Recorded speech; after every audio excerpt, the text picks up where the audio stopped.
పలిపోయింది అన్న లోపల అనకూడదు గానీ చాలా బ్రహ్మాండంగా ఉంది. సినిమాలో ఎవరు రానా?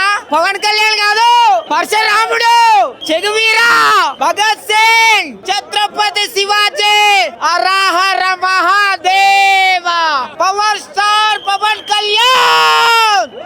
ఇప్పటిదాకా గల్లీ హీరో, ఇప్పుడు Delhi hero Pawan Kalyan. Super super super super super, చాలా బ్రహ్మాండంగా ఉంది.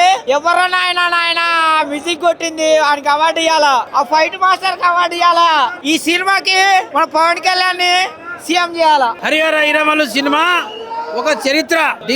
ఢిల్లీ కోటలో పోయి చాలా మందికి పోరాట యోధుడు మన హరిహర వీరమల్లు. మన తెలుగోడి గొప్పతనం గురించి చాలా బాగా చెప్పిండు. పవన్ కళ్యాణ్ గారి నటన ఇక చెప్పనక్కర్లేదు, బాగుంటది. ఇక సినిమా మాత్రం చూస్తున్నంత సేపు ఒక చరిత్ర, ఏదో చాలా తెలియని కథాంశం ఉంది సినిమాలో ఏదో అంటే ప్రతి ఒక్కరు చూసే సినిమా ఇది సినిమా హరిహర వీరమల్లు నేను చూడడం నా గొప్ప జన్మ ధన్యమైంది. మంచి చరిత్ర గల చిత్రం ఇది. ఈ చిత్రాన్ని అందరూ చూడాలి. ఈ సినిమాలో కథాంశం గురించి వస్తే ఫైట్లు కూడా చాలా బాగా చేశారు పవన్ కళ్యాణ్ గారు. పాటలు కూడా బాగున్నాయి, సంగీతం కూడా చాలా బాగుంది.